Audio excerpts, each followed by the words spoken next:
Do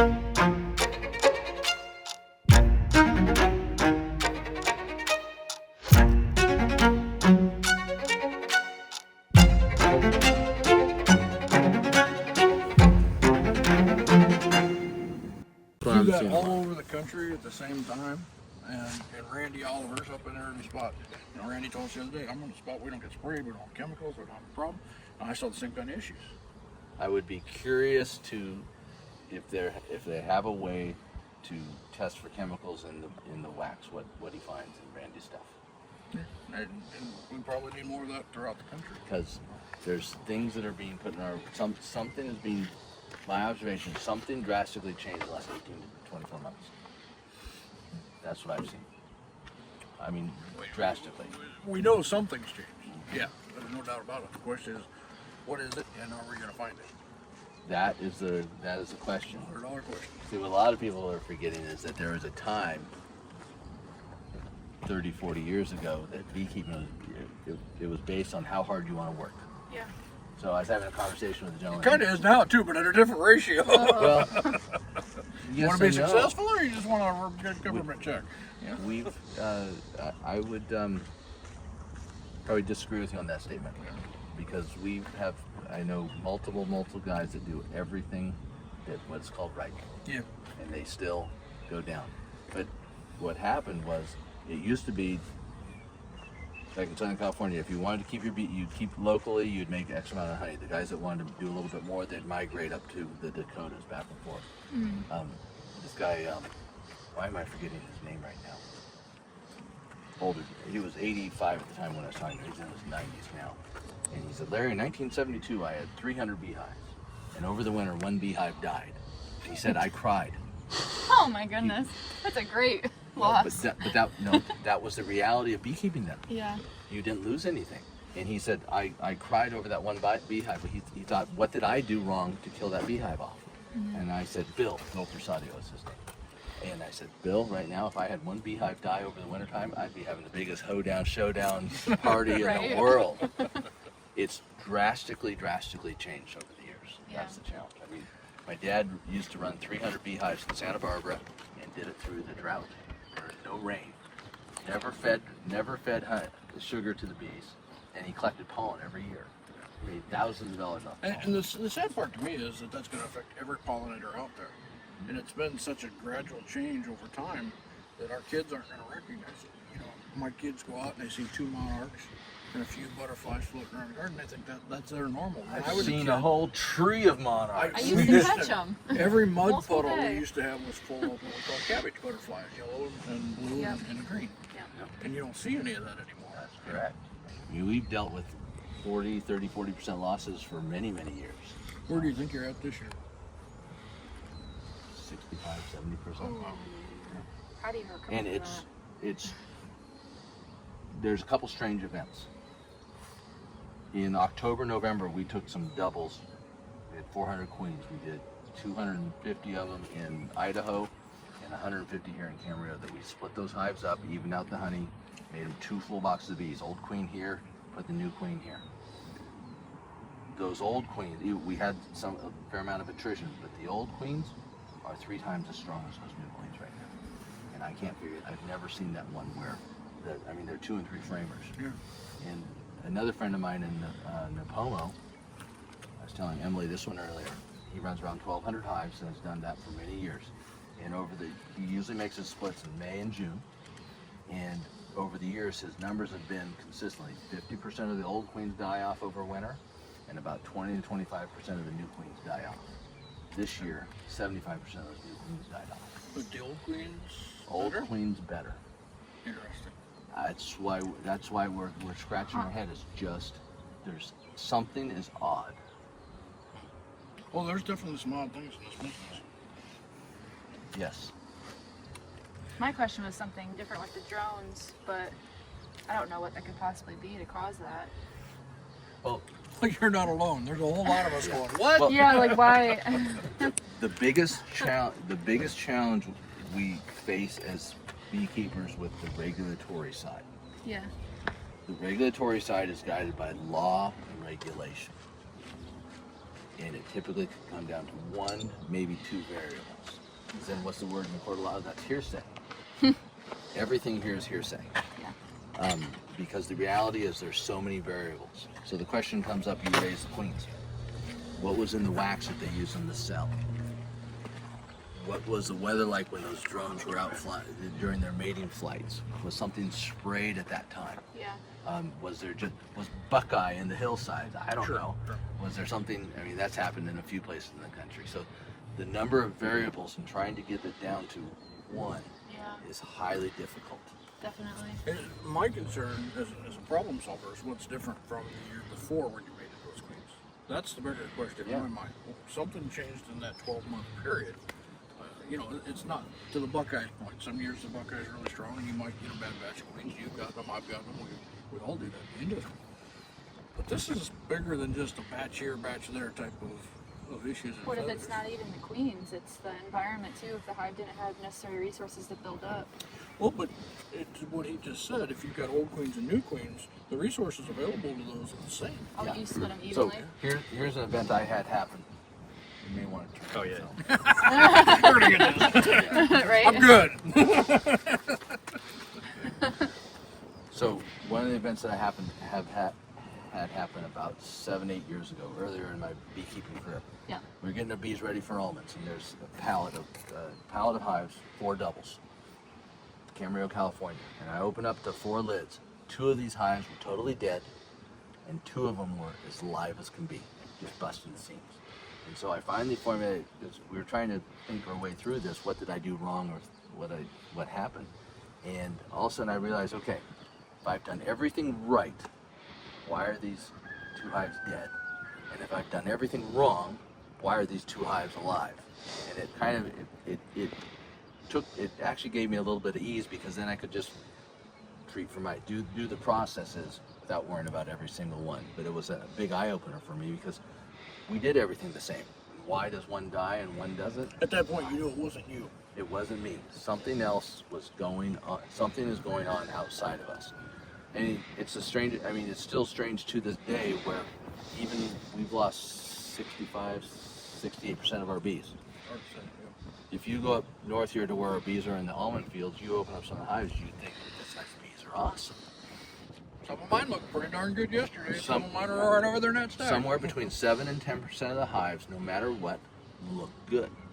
But I don't know how to duplicate off that, because then you try to duplicate raised queens off that, and then you go, wait a minute, what happened here? So where I'm at, of course, everything shuts down in the wintertime, and we see the same thing coming into October. Some of those hives, you throw feed, you're doing the same thing to all of them, same amount of pollen sub, same feed. Some of those hives will eat 2 gallons a week. Others will barely touch the feeder. Some will eat pollen sub, some will have 20 frames of bees, and some will have 4. Yep. And you're like, and they're on the same pallets, they were in the same bee yards, they all had the same conditions. And it drives you batshit. That's right. And for me, that's not a very big trip, you know. It's like normal. Yeah. I mean, it's just, you kind of go, you look at that and go, now why did those new queens not do what's going on with that differently? Yeah. But they're all in the same yards too. Yeah. So I guess like just from my outsider's perspective, like since I don't understand all that, it's like to your point, there's a certain attrition average in unexplained events that happens every year, and so you guys come to terms with that from the beginning, right? But then it seems like there's a bigger uptick that goes outside of your That's your exactly deviation. right. Yeah. It's I like would we're add a okay thing in with there. some variation because that's just the business. You can't expect. And that 100%. variation itself, what he's telling you, is much bigger than it was 40 years ago. Much bigger. I mean, it Yeah. was back in 2008, we had a huge loss at one time. Yeah. And It's a receding hairline, and we've gotten used to it to this far, but when the sides fall off, And no we one, got problems. so Charlie, no one has talked about that concept that I just said. Could you and Larry, Yeah. like the idea of like in the beekeeping business, because there's so many variables, Oh, there's okay. a certain amount of bee loss that's going to happen, ebb and flow year to year. It's kind of like investing in a good mutual fund. You can't focus on. I know, I gotcha. That's Okay. a good Okay. analysis, Yeah. yeah. That's fabulous. So what's interesting historically for the honeybee business is we have always had some attrition of our beehives. When you go back 30, 40 years, it was a very small percentage, somewhere between 2% to 5%. And sometimes that was just beekeeper error. You drop a pallet off a truck, somebody runs something over, but there's a small percentage.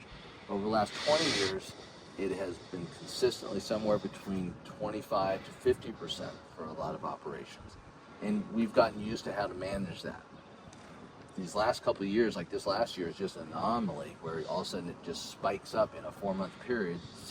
I think in my case, 68% of our bees died in a 4-month period. You kind of scratch your head.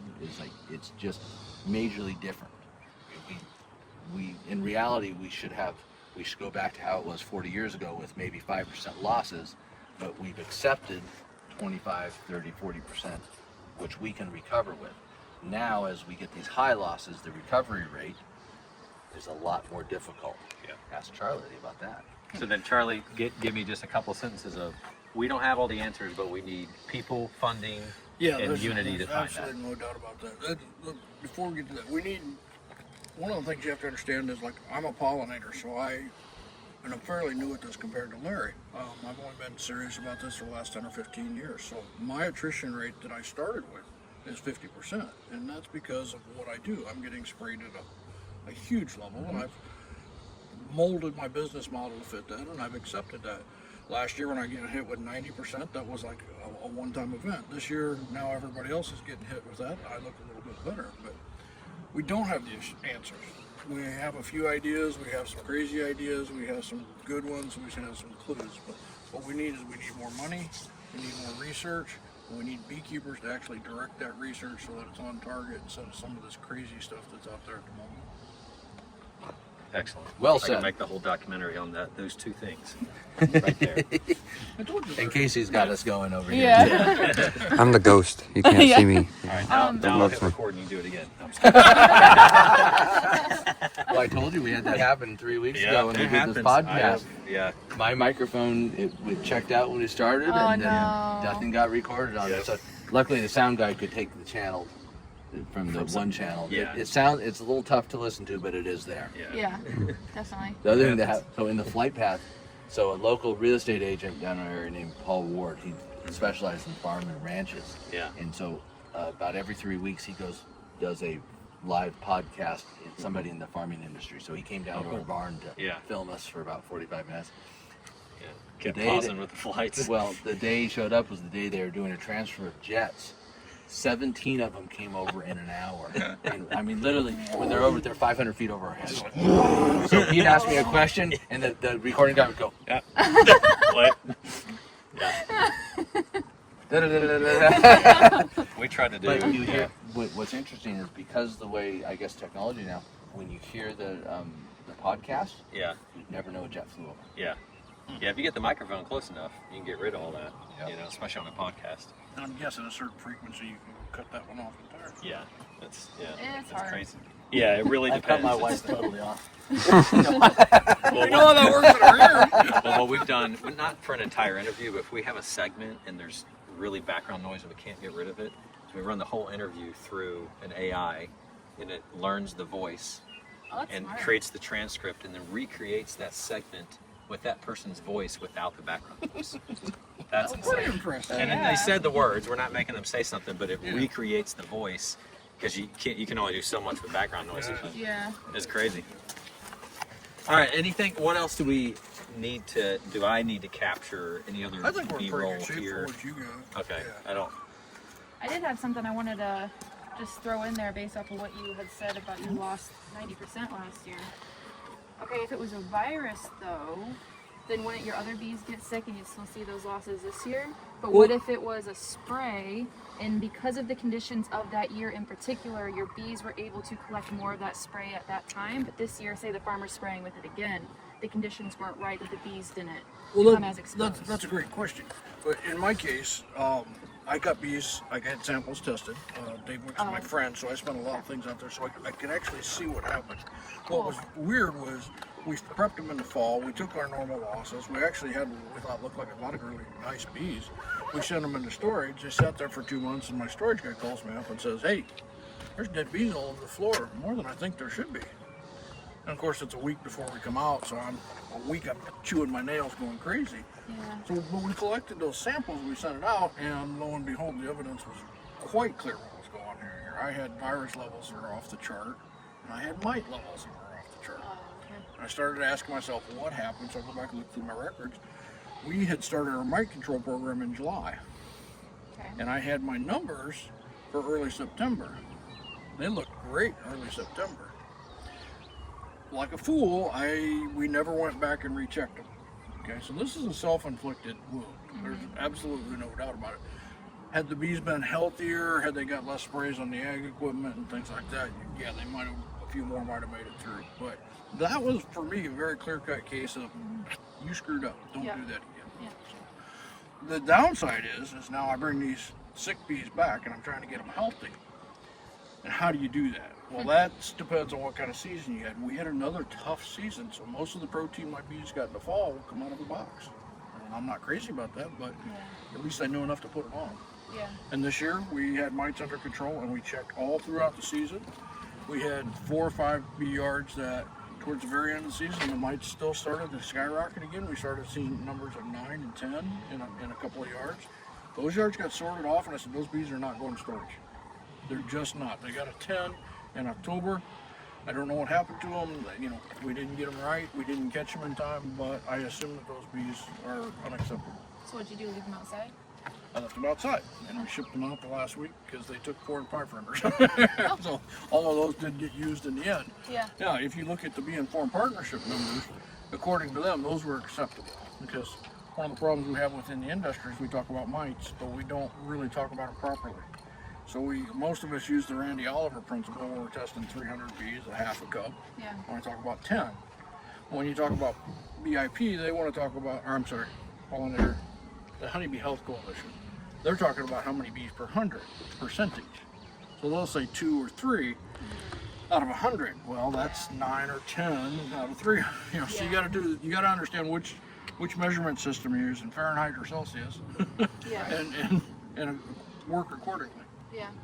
But you got to set your standards, change your standards, and understand what's going on. Like I said, I got lucky because I had the wisdom to actually test the bees. Yeah. That's I awesome. knew when I tested them, I knew I wasn't going to be able to do anything about what was done. But it did help me narrow down what I did wrong, in my case. It's not always something you did wrong. And it gave me a little bit of comfort. Yeah. I mean, IAPV is not something I know how to fix. It's not anything anybody knows how to fix. But at least I know they didn't starve to death, they didn't get sprayed with something beforehand. Yeah. You know, I did something stupid. That's helpful. Fix it. So where'd you make all your increase after you had 10% left? Back in Illinois. You were able to do that? So I run 5,000 pollination contracts this summer or better. This last year we did 6,200, but basically 5,000 unique rentals. We started with 400 and I bought 1,000. So realistically, didn't buy quite 1,000. It was like 800 and change, but we started with about 1,400 and it turned that into 5,200. Oh. So we go back and we do only single box splits. Right. So we don't do any nukes or anything like that. We just do a single box split. Take a double, make it, equalize it. Bring the brood up to the top, so there's 5 to 6 frames of brood at the top, and the bottom, set it off and off the side, throw a new queen in it. And we get 98, 99% acceptance on new queens, so really happy with well for us. Very good. But she's doing podcast stuff. Yeah. And Make sure you text me your. Oh, yep, I will. I told her to ask you about blueberries and blackberries and Avocados. avocados, all the stuff that you actually do in Southern California. Yeah, I talked on film. Yeah, that's going to go on a longer term project. So this show will have this up next month or next week. So where are you off to now, Charles? I'm going home, unfortunately. No, I'm going north just a little bit. Or you mean for lunch or in general? In general, where? We're going to go out and do a little more filming with some of my bees up by Fresno. What's the story with these stacks and why are they going inside over there? Oh, go ahead. When they delivered all the beehives here in the fall time, Uh-huh. when they went through them just before pollination, these were all the ones that had no bees in them. And they just stacked them off to the side. So they were dead outs. Dead Ones outs. that died. And then what happens is right now is with our current weather, because notice you don't smell the too much fragrance from the almond trees right now. Yeah. So this smells better to the bees than the almond trees right now. They're robbing food. Yes, they're You see bees, But those they're are not- live hives. yeah. Okay. They're bees from that orchard over there and that orchard over there. And so they're going to go back to their hive. Yep. You betcha. Or will any of them somehow, without you need a queen? Like Yeah. they can't. You're not going to create a hive out of thin air. No. Yeah. If one of those hives happen to swarm, occasionally that does happen. Okay. But yeah, these are just waiting to go on trucks to get back to Texas, it looks like. Okay. So what they'll do to be cost effective, when the truck driver comes out here that has space and wants a return trip, Gotcha. they'll show just up. throw it on there. Yeah. Some guy will be sitting out here and say, I'll take a load for $2 a mile to get me back to here because I got to pick up something else. So. Yeah. And that particular pile, those are actually mine. The whole Okay. pile? Yeah. Oh, so what's up with the bee maid? I thought that was only a Canadian Oh, thing. there's boxes I bought. Oh, okay. Yeah. These All are right. all, Yeah, those are all mine. you had a lot of apples. What percentage of the house was this? 17, 18%. This is what came out of the sheds. Yes and no. There was one load that I sent out beforehand that was kind of crappy that we just negotiated he was going to pay the freight on. Gotcha. So, Yeah, which ones came out of which stack? About 17. Most of the guys on normal years coming out of the sheds, it's anywhere between 10, 12, up to 20%. So Yeah, I'm actually pretty happy this year. Not as happy as I would like to be, but compared to everybody else going, oh my God, I feel much better. And compared to last year, I feel much better. yes. So you guys are gonna go film more now? They've got to go get on a plane. Yeah. Where are you we have flying to- out of? San Francisco. Oh, okay. Yeah. North. Cool. Did you get what you needed? Yeah, for the most Okay, part. I you mean, sure? I didn't know if we want to talk about pollination at all or anything, but It's just on, with- right? Yeah. You can always edit, correct? Yeah. Oh, definitely, for sure. For sure. I mean, I was just curious about avocado pollination because I don't hear about that often. The avocados are grown down in the Southern California on the coastal region. Okay. They cannot handle the freeze. Yeah. They are a tropical fruit. They actually grow naturally in the rainforest, Brazil, Yeah. and those areas. Yeah. Peru, and then imported it many years to California because the California climate can handle growing the avocados. It's very interesting bloom because there's about 6 or 7 varieties of the avocados. They typically bloom in April and May of each year over about a 6 to 8 week period. It's a longer bloom, but the flowers originally open up as male. Okay. Day and a half to 3 days later, open back up as female. But the interesting thing about the avocado, the actual number, you can see, you'll have a tree with 500,000 blooms. If you end up with 300 avocados out of that, you've got an excellent crop. Is it because they're blooming at different times for male and female? So how does that work? Incomplete process of fertilization, they can only handle so many. That's normal with So do they set a fruit and then abort it, or do they never just not? They will set and abort. They will. When you're an avocado farmer, never count the fruit until the day you're picking it. Because like one thing we face in Ventura County is we get some huge windstorms, Oh. and those windstorms will. Boom. If Yeah. it's growing up and it's not a good fruit, it falls right off. Yeah. Well, it's gonna die anyway. So. The avocado itself is pretty cool for the market. I mean, guacamole is great. Yeah. You gotta have it with your tacos. Yeah. Or if you're having a hamburger, you gotta chop up your avocados. Is they can pick the avocados when they're close to being ripe, keep it in cold storage, and control actually when it's going to become ripe. Actually, the companies like Mission Produce, Luminera, and there's another big producer. I'm forgetting their names. So they really figured out how to maximize the shelf life. Very of that similar product. to they operate it very similar to bananas.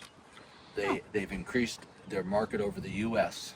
and they can ship them at certain times. So when they come to stores, the consumer can buy it and it'll be ripe within a day or two, Yeah. which is always good. That's also made it so it can handle the restaurants. Because you go back years ago, it was very hard to handle. Avocados were ripe one day and not the next. Yeah. But they figured out a good system how to handle those things. Yeah, you and I are old enough to remember when there was seasonality to all of these things. That's on that film. Yeah, you get oranges in January. That's they right. come in with banned fruit. Guacamole was really short. Strawberries in the summer. Watermelon for Yeah. a month. You know, great cantaloupes was like a 2-week window. You got Yeah. it. Everything Now was it's seasonal. all the time. Yeah, we were actually just talking about that because I don't know if it's just something out of instinct, but I notice even just for what I crave during the year, I don't eat oranges in the summertime. I only eat them in the wintertime because that's when they usually That's are when ready. you. That's when you need it. Yeah. That's that Well, vitamin C. that too. Yep. So the avocado, the other nice thing about the avocados for the farmers is they can grow on hillsides that you wouldn't believe.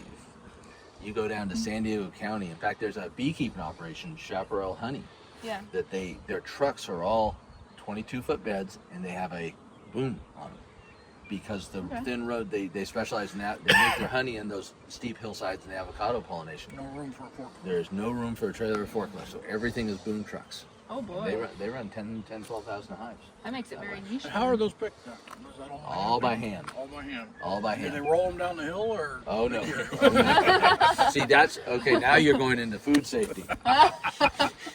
Good point. The minute that fruit hits the ground, Can't touch it. you can't touch it. The rules have got, even though the stuff, you know what the best avocado is? The one that just fell off the tree because it fell off naturally right. Yep. So, like when we work on bees around the avocados, I tell the guys and the farmers are okay with this. If it's on the ground, it's fair game for you guys. But not off the tree. So now, are avocados a porous skin like cantaloupes, or are they more like a watermelon with a smooth skin? It's a rough, but very thick. Okay. So in cantaloupes and watermelons, which we grow on the ground, of course, there's always a washing process in watermelons, and the cantaloupes are actually sterilized. There's actually a chemical we spray over that to kill salmonella, because they're heavy carriers of it. Yeah. With the avocado, the skin on the outside protects it. You don't have to worry about it. But they still don't wash the ones off the ground.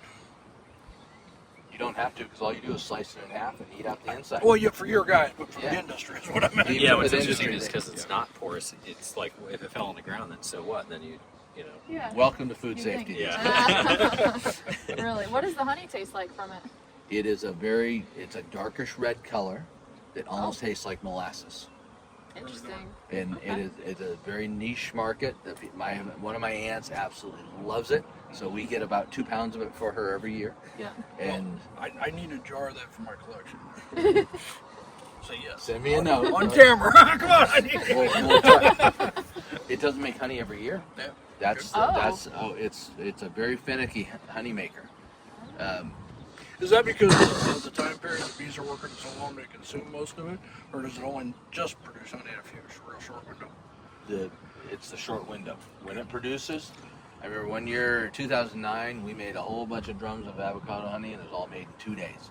And you could tell, you walked on the farm, and it was just alive with the trees putting off nectar. You could smell it, you could hear it, and the bees, everything.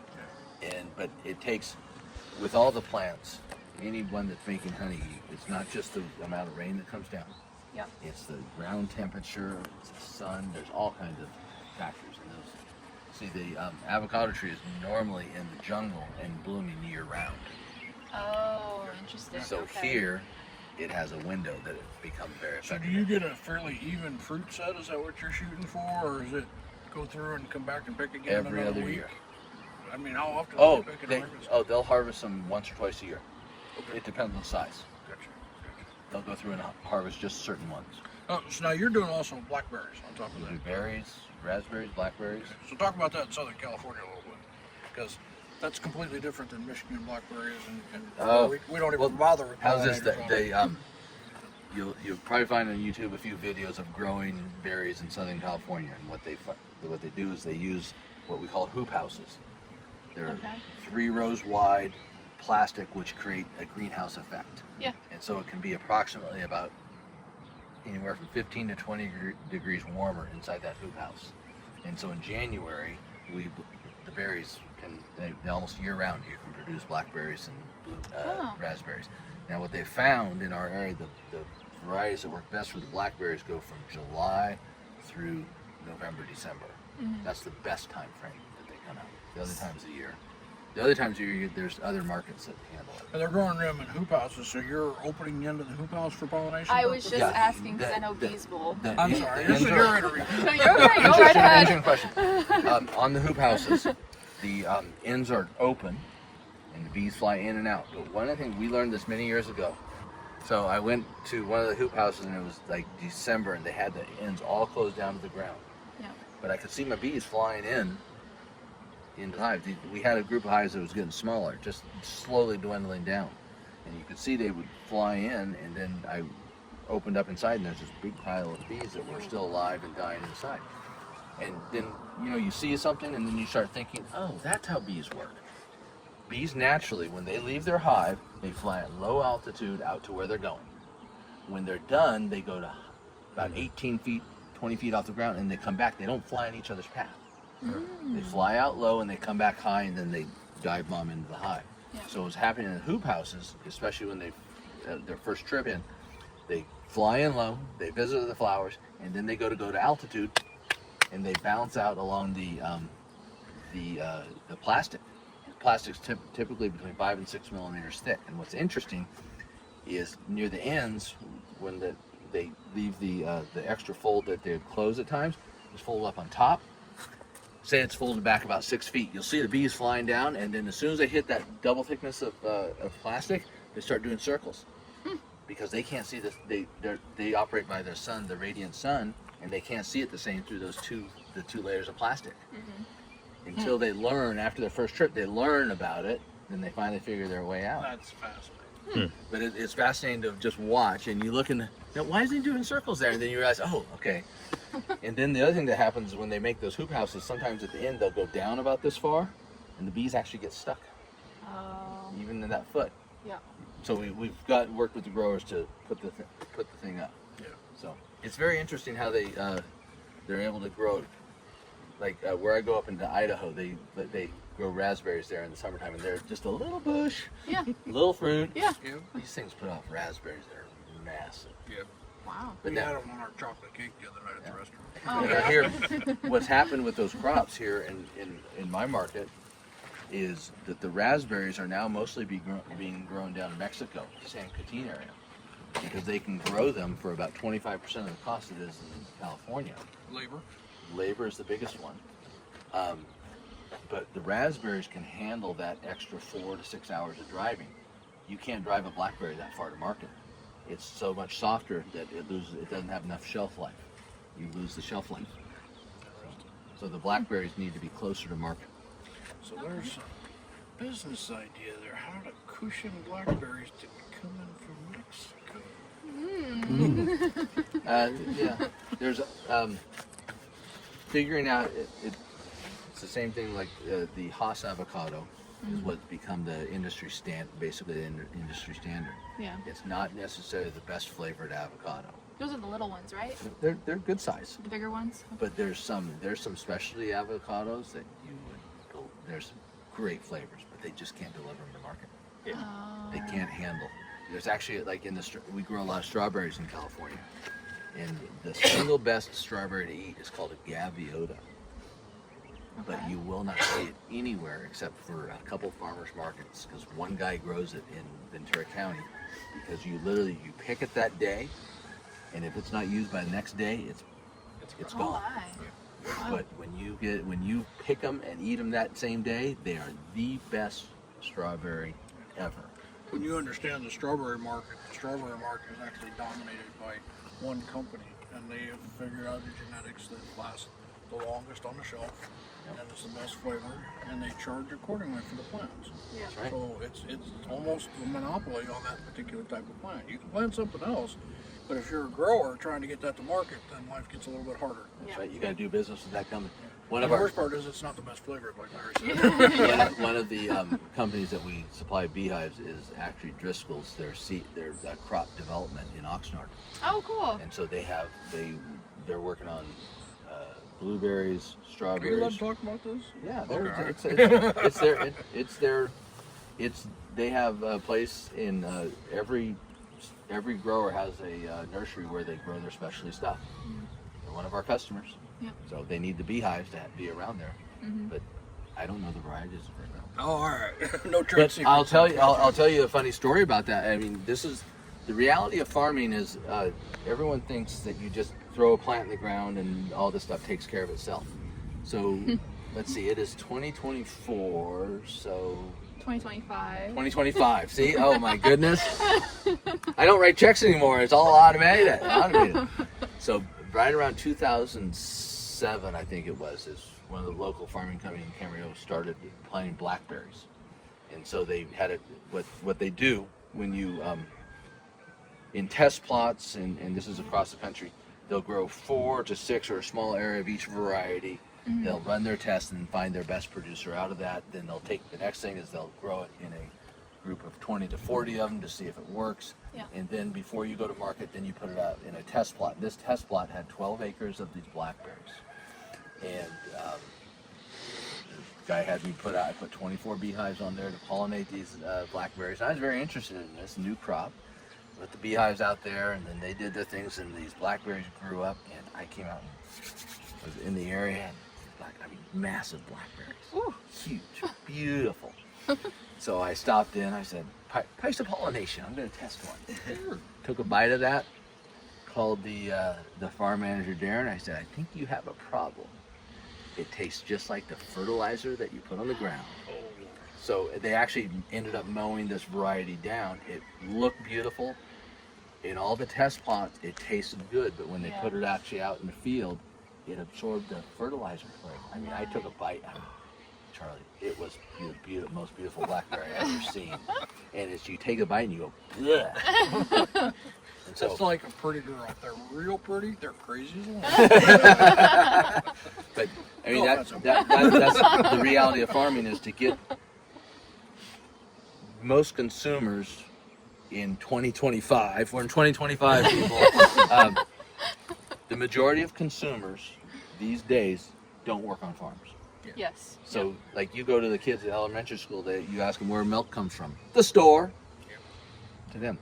You go back to our parents and our parents' generation, most people had gardens, farms, and they understood how the process works. The majority of people don't realize that the almond growers, the pear growers, they all go through huge processes to find the right variety. And that has been lost. And It has a perfect example was yesterday, Emily picked up a wild watermelon. We call them Mexican melons, but you know, and of course, she's thinking it's going to be beautiful and red, and we slice it open, and it was not up to her expectations. No, not even So close. I had to explain to her that almost all the watermelons we eat are hybrids. And when you plant those seeds in the ground, what you get doesn't look anything what you harvested out of. That's right. And you also want it watermelons when it's as hot as possible. Yeah. July and August. That's when they're good. Is it the sun that makes them sweeter? Something about that. Yes. Sun, Yeah. everything. It starts to break down the sugars, and that's what makes the sweetness comes from. So, you've That's done all. my area of expertise. Yeah. So you learn all these different things in farming, and that's that's the challenge with this. It's like with beekeeping, like yourself. 24 beehives here to California this year. High five, high five. Thank you. Feels like nothing, but when I first We all start there. when I first started, my dad had about 1,500 hives, but he had a part-time business for many years, about 300 hives. Yeah. So when I decided to become a commercial beekeeper, I bought 144 beehives. I turned that 144 into 250 hives. It was a step-by-step process. Yeah. And then as you grow, then I hired one person, then you hire another. To go from 24 hives to 10,000 hives is almost impossible. It is very tough to do. It's a big step. Yes. So that's why you always have, and it happens in all these farming operations, they do it step by step, and then they find their specialty. Yep. I mean, some people like to raise queen bees, some people like to make honey. Package, nuke sales. Yeah. Yeah. So Everything. let me ask you a question. Where are you at now with count and labor pool? I still have the same labor pool because I have to, that's probably one of the, contrary to the state of California that thinks that I want to screw all my employees and that's my sole job. And so much so that they put so much regulation in that exactly 3 hours and 59 minutes after you start, you have to take lunch off the clock. I used to be able to pay my guys to eat lunch. I can't do that anymore. We are going to have to, in the next month, make a hard decision if we need to cut some of our guys. And I was looking really for don't- general 5 guys runs 5,000 hives. Oh, generality. typically it's always been said that for many years it's been 1 guy per 1,000 hives. Ooh. I okay. personally think that's down to about 1 guy per 700 hives now, Okay. and might even be a little bit less because the amount of work to go out and do all these things. Yeah. That's why this is a frustrating thing for myself personally, and for a lot of beekeepers. Somebody comes along, Joe says, "Hey, I've got the new greatest thing to solve my problem over here. Here it is," and you go, "How do I get that in my mix?" Yeah, it may be the magic bullet, but now I have to retrain everybody, stop, figure out how to put in our mix of things that we're doing, Yeah. and when do you do it, how do you mix that in there, and does it make sense to do? Yeah. And it's tough. Bee management has turned just like farming. It used to be put the corn in the ground and wait till fall. And same way with bees, put them in the box, go get the honey in July. And the small hive beetles changed my entire life. That's And learn how to actually manage what I was doing instead of just open. Yep. Yeah. And pollination, like you and I do, that's even more intensive.